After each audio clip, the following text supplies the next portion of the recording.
imaginem que fizéssemos um inquérito à entrada da igreja, entrada do templo, não é? Da igreja não.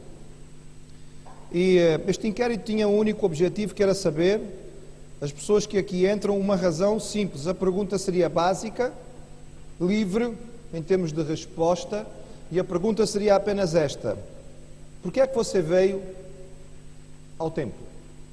Por que veio ao culto?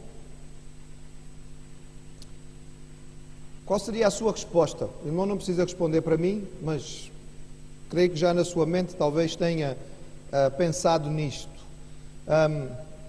Nós podemos imaginar algumas das respostas que são fáceis de perceber. Talvez possamos até imaginar com alguma facilidade qual seria a maioria das respostas. Eu creio que algumas pessoas diriam: eu vim para ouvir a mensagem, não é? Ouvir o sermão. Domingo é dia de vir à igreja a ouvir o sermão. Eu vim porque algumas pessoas talvez dissessem: eu vim porque eu gosto do pregador, gosto de ouvir este pregador, vim aqui. Podia ter ido a outro sítio, mas aprecio este. Quando eu estou a dizer isto, não estou a dizer aqui, estou a dizer em qualquer lugar. Talvez alguns dissessem assim: eu vim porque eu encontro ali pessoas que são importantes na minha vida, são pessoas que eu amo, com quem eu me dou bem, e portanto eu vim com esta satisfação de me encontrar com aqueles que são a igreja em Cristo. Vim por causa da comunhão, do relacionamento. Talvez alguns digam assim: olha, eu vim porque eu gosto da música naquela igreja, o tipo de, não é, de instrumentos que são tocados, o estilo de música que é escolhida para os cultos, é o que me agrada. E há muita gente, acreditem irmãos, há muita gente hoje em dia que escolhe a igreja com base no estilo de música, na forma de louvor que a igreja tem. Alguns talvez digam: eu vou porque eu gosto do ambiente. Eu já ouvi pessoas dizerem assim: eu gosto de ir ao culto porque me traz tanta paz. Talvez a pessoa viva uma vida muito confusa, muito atribulada, talvez no seu lar seja tudo muito, não é? Muito confuso, e quando ela consegue sair e sentar-se no santuário e descansar um pouco a cabeça e falar com Deus, o seu coração se acalma. Eu vim porque ali me traz paz, o ambiente do culto me abençoa. Eu vim porque, alguns talvez digam: olha pastor, para ser sincero, eu vim porque eu tenho que vir. Eu tenho responsabilidades, ou sou eu que sou responsável pela projeção, eu vou ter que tocar para o louvor, então eu vim essencialmente por causa disso. Porque se eu não tivesse que tocar, se calhar não vinha hoje ao culto. Talvez, não sei. Talvez algum digam mesmo: eu vim porque já é costume, não é? É costume. Sei lá, nem consigo imaginar um domingo sem vir à igreja, parece esquisito. Então eu vim porque já estou habituado, tornou-se algo comum ao longo de tantos anos. Podemos pensar em outras possibilidades, mas entre todas estas, e eu não sei se os irmãos perceberam, todas estas respostas são válidas, mas quase todas elas falam sobre receber. Alguma coisa que eu recebo, a mensagem que eu recebo, a música que eu gosto, a comunhão que é boa para mim, a paz que eu sinto, é quase que só receber, receber, receber. Imagine que alguém fosse perguntado na porta do templo: por que é que você veio ao culto? E essa pessoa respondesse assim: não, eu vim hoje porque eu quero dar a minha oferta. Eu vim hoje especificamente porque eu quero ofertar. Será que alguém ainda vem ao culto pelo prazer e pela alegria de ofertar? É uma pergunta interessante. É curioso, porque há certas palavras bíblicas que nós amamos muito. Por exemplo, nós amamos quando Jesus diz assim: pedi. Não é? Algumas vezes eu já ouvi pessoas, mesmo que não saibam o grego, lembrar-se de que é um imperativo. Jesus mandou: pedi e dar-se-vos-á. Está na palavra. Foi o Senhor que mandou. E nós temos a alegria de lembrar esta ordem: pedi, buscai, batei. Gostamos de lembrar isso. Às vezes gostamos de lembrar isso em oração: ó Senhor, estamos aqui para te pedir, porque tu nos disseste para nós pedirmos, como se precisássemos lembrar ao Senhor que Ele nos deu essa ordem, e essa ordem não é difícil de cumprir. Eu acho que é daquelas mais fáceis. Nós obedecemos esta ordem de Jesus todos os dias. Ela não exige muito de nós. Quase que basta abrir a boca e nós já estamos a pedir. Não há dificuldade. Mas é interessante, irmãos, porque até o descrente pede. Até o ateu, não é? Quando a coisa complica, diz: ai meu Deus, Ai, Jesus. E dizem, mas espera aí, ai, Jesus, ai meu Deus, mas você não é ateu? Desculpe lá, não consegui perceber muito bem o que é que se passa aqui. Mas não é o único imperativo que Jesus deixou. Jesus deixou o imperativo pedir, mas Ele também deixou o imperativo que é dai. Mas esta gente não lembra muito, mas não. Mas está lá na Bíblia, dai e ser-vos-á dado. Boa medida, recalcada, sacudida, transbordando vos deitarão em vosso regaço, porque com a mesma medida com que medirdes, também vos medirão de novo. Interessante, importante, é que aqui o dai também é imperativo, também não é opcional. Foi o mestre que nos ensinou, e nós encontramos, é uma das citações extra-evangelho de Jesus Cristo, é Paulo que nos diz que o Senhor ensinou dizendo, mais bem-aventurado é dar do que receber. Por isto também Paulo trabalhava com as igrejas, ensinando-as da importância de dar. Vamos lembrar um destes textos. Nós estamos a ler e a meditar cronologicamente, seguidamente no texto bíblico, estamos em 2 Coríntios capítulo 8. E nós vamos abrir as nossas Bíblias e ler deste texto.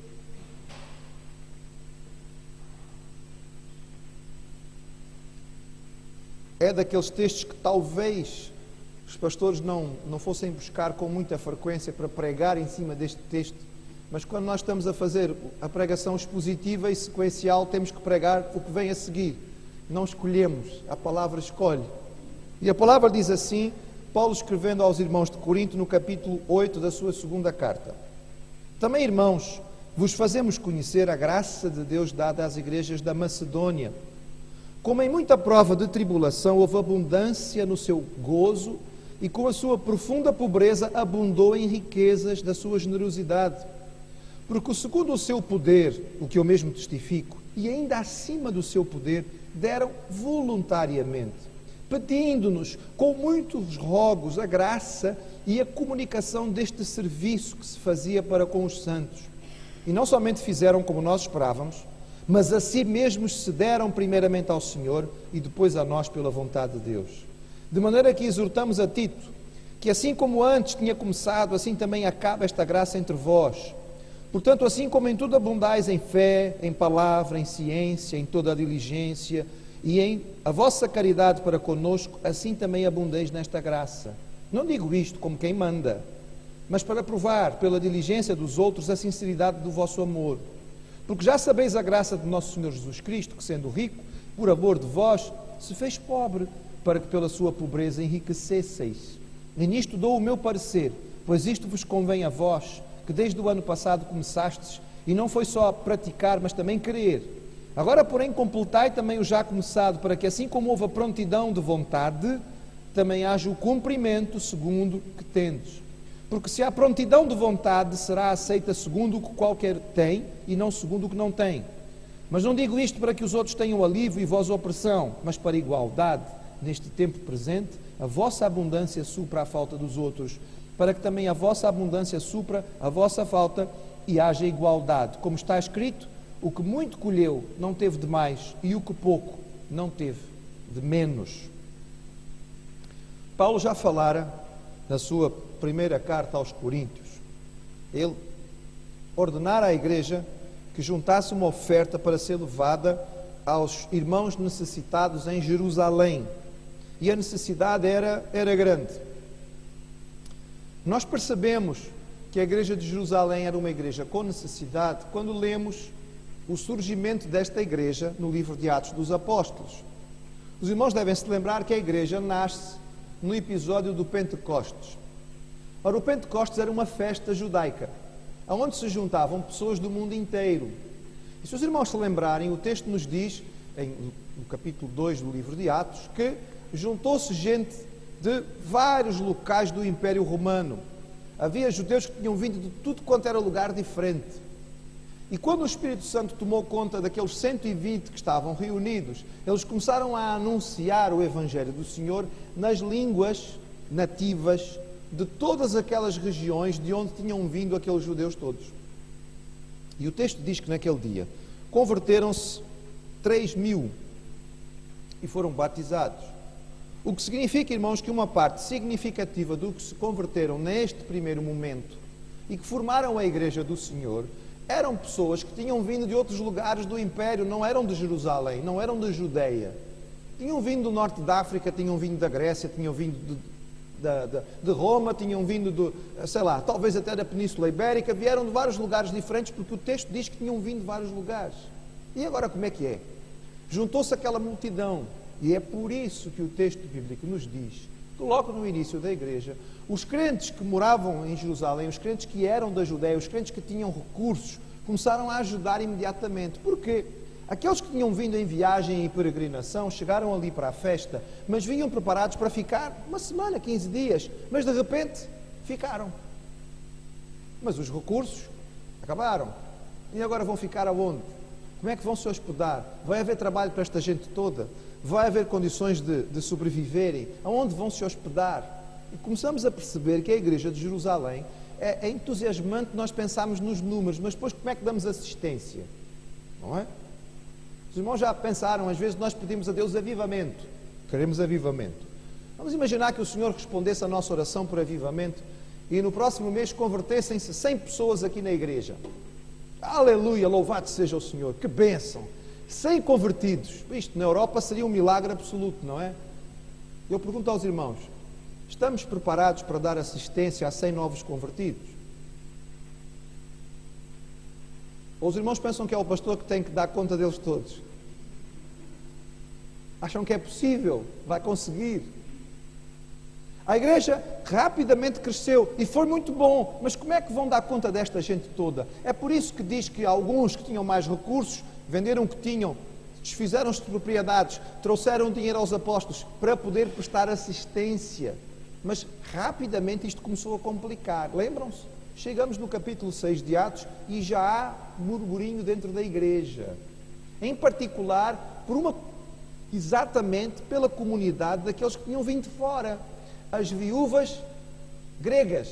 Elas não eram gregas, eram judeus, mas que tinham vindo de um contexto grego. Não eram próprios da Judeia. Não estavam ali à vontade, estavam fora de casa. Foram os primeiros a ter necessidade. E foi aí que surgiu a instituição do diaconato, para que eles pudessem ser atendidos e ninguém ficasse com dificuldade. Então percebemos, irmãos, que a igreja em Jerusalém, desde o seu início, viveu com muita dificuldade. Ela era formada por peregrinos convertidos, por gente que era perseguida pelos judeus e pelas autoridades religiosas, numa terra que já sofria sobre impostos, sobre taxas que eram tremendas, que eram pesadas. Eles tinham que pagar imposto a Roma, tinham que pagar imposto ao templo e tinham que pagar imposto às autoridades judaicas locais, e era muito difícil a sobrevivência. Ora, esta era a igreja mãe de todas. Dali tinha partido o evangelho para o mundo inteiro. Então era natural que as igrejas dos gentios, em outros lugares do mundo, sabendo da necessidade de Jerusalém, quisessem participar. E Paulo já ensinara aos coríntios sobre a necessidade da contribuição. Os crentes daquela igreja sabiam que era preciso ofertar. As 3 razões principais continuam sendo as mesmas até hoje. Nós contribuímos para o sustento do ministério e dos obreiros, para que haja aqueles que possam se dedicar exclusivamente ao trabalho do Senhor e sejam sustentados para isto, para que haja condições de apoiar os necessitados, e desde o início as ofertas na igreja serviram para a assistência social, para apoiar os domésticos da fé, mas também os demais, e para sustentar missões, aqueles que estão dispostos a ir para lugares distantes, que possam ser apoiados através das ofertas.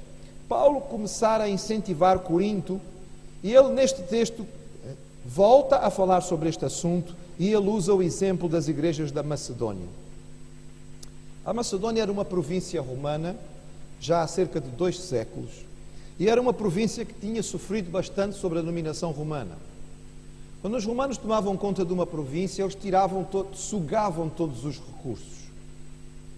A tradição romana era que quando alguém dentro da elite romana era nomeado governador de alguma província, ele era nomeado governador só por 2 anos. E os irmãos devem pensar assim, os romanos eram muito organizados, não é? 2 anos que era para poder haver rotatividade de governo. Não, irmãos, 2 anos era para que o tipo pudesse roubar o quanto pudesse e voltasse logo para Roma e o próximo viesse. Não dava para ser muito mais tempo, senão ficava complicado. E os governadores romanos eram conhecidos por isso. Eles aproveitavam o máximo possível enquanto estavam nas províncias para trazer depois para Roma, e nós sabemos disto, lendo a história. Por exemplo, Júlio César enriqueceu tremendamente na Gália enquanto ele estava lá. E a Macedónia já sofria há 2 séculos com esta dominação romana. Apesar de alguma riqueza inicial, esta já tinha ido embora. E as igrejas que tinham nascido na Macedónia, nós sabemos pelo menos de 3, a igreja de Filipos, a igreja de Tessalónica e a igreja de Bereia, tinham surgido no meio de muita perseguição. Lembram-se? Paulo fundou a igreja de Tessalónica em 3 semanas e teve que fugir. Portanto, a perseguição era difícil. Estas igrejas viviam no meio de dificuldade. No meio de uma economia enfraquecida, elas tinham a limitação da perseguição dos seus membros. Mas, quando Paulo falou da necessidade da igreja em Jerusalém, o que aconteceu foi que os crentes da Macedónia imediatamente participaram, juntaram-se, esforçaram-se para contribuir, para abençoar a igreja em Jerusalém. E eu queria que os irmãos olhassem para esse texto. Eu queria partilhar com os irmãos alguns aspectos daquilo que o texto nos diz, que foram características da maneira desta igreja de ofertar. E começamos por entender o seguinte, irmãos, logo no verso 1. Os crentes da Macedónia contribuíram como consciência de que isto era fruto da graça de Deus. Eles entendiam que a graça de Deus recebida era tão grande que naturalmente devia reverter na alegria de ofertar e de contribuir. Para eles era algo natural num cristão.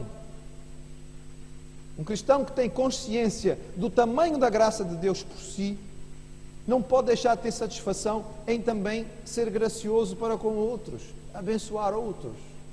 É na mesma linha do ensino bíblico que vem para outras áreas, como por exemplo o perdão. O Senhor nos perdoou uma dívida tão grande, como é que não vamos perdoar aos outros quando falham connosco, se Ele nos perdoou algo tão grande? Aqui também se aplica. Se o Senhor nos deu tanto e tão abundantemente, como é que nós não vamos ter a alegria de dar? E os crentes das igrejas da Macedónia tinham essa consciência. Era fruto da graça de Deus nas suas vidas, que fazia com que eles tivessem satisfação em dar. E nós vemos no texto que eles davam com alegria. Diz aqui que houve abundância de satisfação. No meio da sua perseguição, eles tiveram muita alegria, muito contentamento em poder contribuir. Isto é tão interessante, irmãos. Paulo deixa claro que a oferta dos crentes das igrejas da Macedónia fora surpreendente e generosa. Durante a maior parte da minha vida, eu fui filho de missionários e atuei como missionário. E como tal dependia quase que exclusivamente das ofertas que eram dadas. Lembro-me da organização missionária com que trabalhei passar por momentos muito difíceis, vacas magras, esqueléticas. E depois vi as vacas engordarem também, é verdade. Elas ultimamente têm andado a emagrecer outra vez.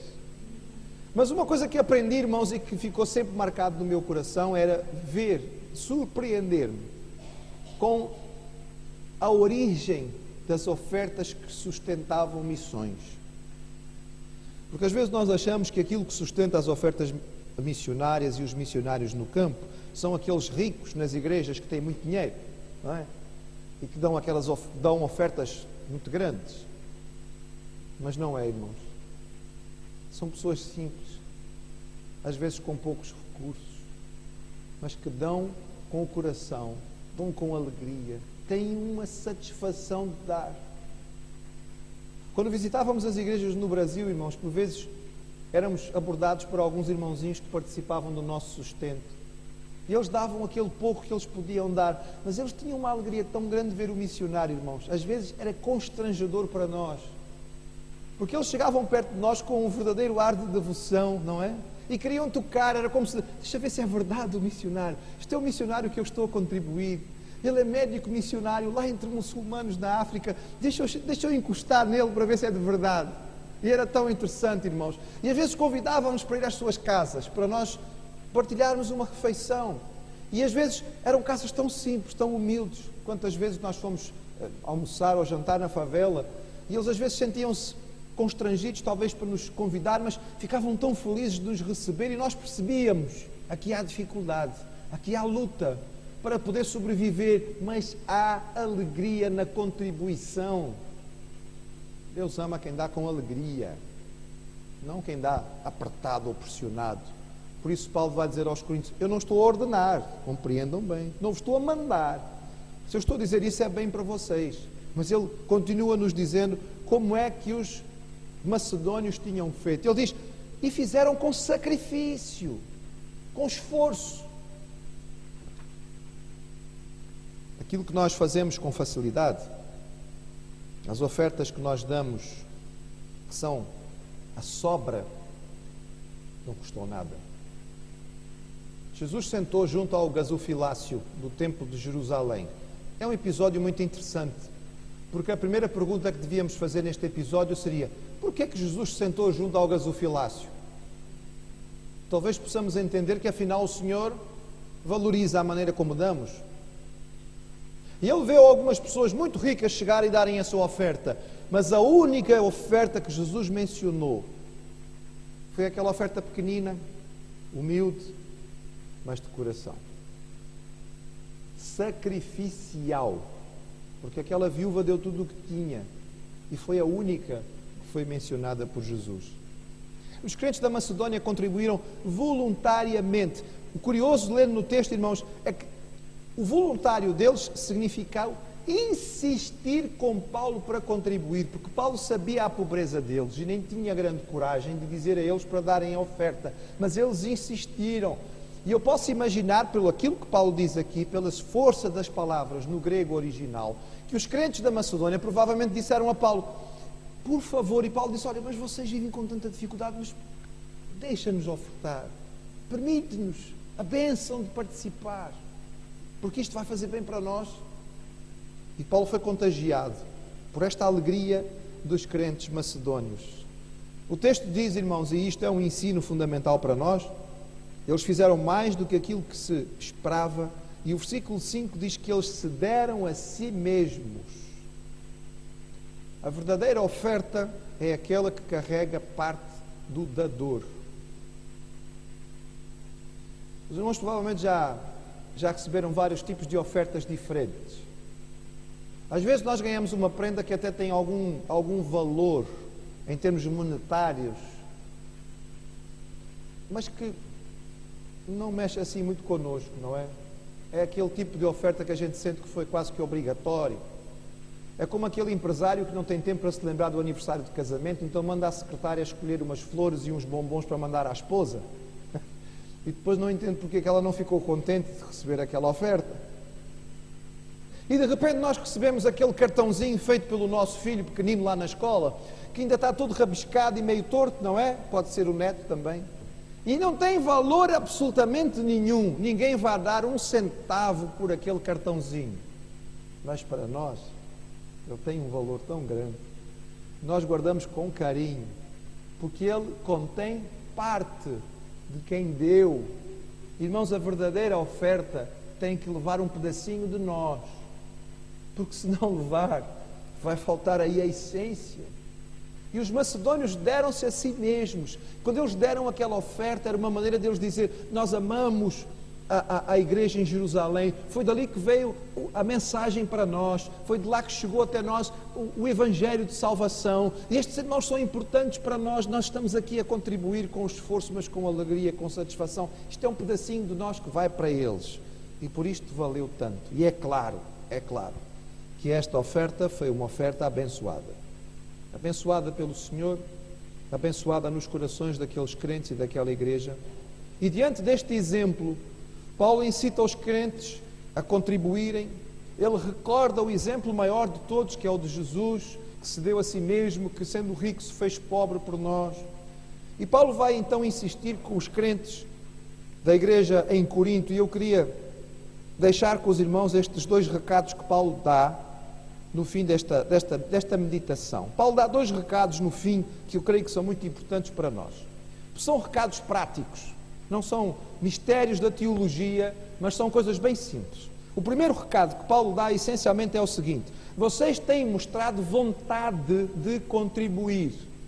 E Paulo diz: não fiquem só na vontade. Simples, não é complicado, pois não é teologia. O que Paulo está a dizer é: não fiquem só na vontade. Tiveram vontade, façam. E podemos dizer, ok, isso é muito simples. Não, não é, irmãos. Não é, porque quantas vezes já aconteceu connosco de fazer como aquela famosa anedota, não é? E quando dá-te vontade de trabalhar? Quando dá vontade de trabalhar, eu sento-me à sombra da bananeira à espera que a vontade passe, não é? Dá vontade, mas a gente não faz, resiste. A vontade do Senhor comunica com a nossa vontade para que nós façamos algo e nós resistimos. O Senhor mexe o nosso coração e mostra-nos alguém que está entristecido na igreja. E o Espírito nos diz, vai lá e fala com aquela pessoa. Aquele irmão precisa de uma palavra, de uma oração. E nós olhamos e dizemos, realmente ele precisa. E se eu estivesse na situação dele, se calhar eu ia gostar desta palavra. E o que é que nós fazemos? Racionalizamos. Mas aquele irmão, eu não me sinto muito à vontade com ele, não conheço muito bem, não sei como é que ele vai reagir, se calhar vai reagir mal. E tem tanta gente aqui na igreja, se eu vou falar com ele, as pessoas vão olhar, se calhar vão interpretar mal. E enquanto eu estou racionalizando se vou ou se não vou, o irmão foi-se embora. E na semana seguinte eu descubro que ele estava a passar por uma crise enorme na sua vida. Eu ouço o pedido de oração na vida daquele irmão e digo assim, pois é, eu devia ter ido falar com ele, porque é que eu não fui? Deu vontade, mas eu esperei passar. Tenho vontade de dizer a alguém que fez algum trabalho dentro da igreja, irmão, que trabalho bonito, não é? Olha, gostei da maneira como tocou o hino, olha, gostei da sua música, da sua participação especial, foi tão agradável. Professora na escola dominical, que lição, irmã, que lição, abençoou a minha vida, a sua lição hoje, foi realmente um conforto para o meu coração. Mas o que é que a gente faz? A gente deixa passar a oportunidade. É claro que se houver alguma coisa errada no culto, isso a gente não deixa passar. A gente lembra sempre de dizer a quem de direito que aquilo não estava bem. Olha, isto aqui é uma errata aqui no boletim. Não é assim que se escreve esta palavra. Isso a gente lembra sempre. Meus irmãos, a palavra do Senhor nos diz, e Paulo insta aos crentes de Corinto, vocês tiveram vontade. E ainda bem. Eu ouvi dizer que sim, que tiveram muita vontade. Olha, não fiquem só na vontade, está bem? Juntem a oferta. Não pensem só em fazer, façam. E a segunda coisa, irmãos, que vem ligada a esta primeira, que também não é mistério teológico, é o que vocês começaram, terminem. É a mesma coisa, não é? Às vezes temos vontade de fazer algo e não resistimos, começamos a fazer, mas depois desanimamos no caminho. Descobrimos que afinal não é tão fácil quanto parecia. Achávamos que ia ser rápido, que ia ser ligeiro, que não ia custar nada. Então a gente até começa, mas depois não termina. E Paulo disse aos crentes de Corinto, primeiro, aquilo que vocês tiveram vontade de fazer, e eu sei que vocês tiveram vontade, façam. E aquilo que vocês já começaram a fazer, que é juntar a oferta, terminem. Juntem a oferta. Que ela seja significativa, que ela seja representativa. Tantas coisas começadas e não terminadas. E é triste, porque estamos a pensar em coisas que estamos a fazer para o Senhor. Porque é que eu vim ao culto? Há muitos motivos para vir ao culto, e repito, como no início, a maioria deles tem a ver com receber. Atenção, irmãos, não há nada de errado. É bom que venhamos ao culto pela comunhão, é bom que venhamos ao culto para louvar. Não há nada de errado em apreciar o estilo de louvor que a minha igreja tem. Não há nada de errado em ficar contente com o tipo de explicação que eu recebo na escola dominical por um professor que é um bom professor ou por uma boa pregação. Nada de errado nisto, irmãos. Mas não fiquemos só no receber. Vamos entender que quando a gente vem ao culto, quando estamos juntos para participar na igreja, nós também estamos aqui para dar. Para dar. Entre tantas coisas que nós podemos dar o meu louvor ao Senhor, dar o meu apoio aos irmãos, dar a minha ajuda no ministério onde eu posso atuar, dar a minha oferta, com confiança, com alegria, com gratidão, voluntariamente, se for preciso em sacrifício, como parte de mim, não ficando apenas na vontade, completando aquilo que o Senhor me deu para fazer. E desta maneira teremos obra feita e concluída. Que possa esta mensagem enviada aos crentes de Corinto ter também resposta nos nossos corações, na nossa satisfação de participar na obra do Senhor.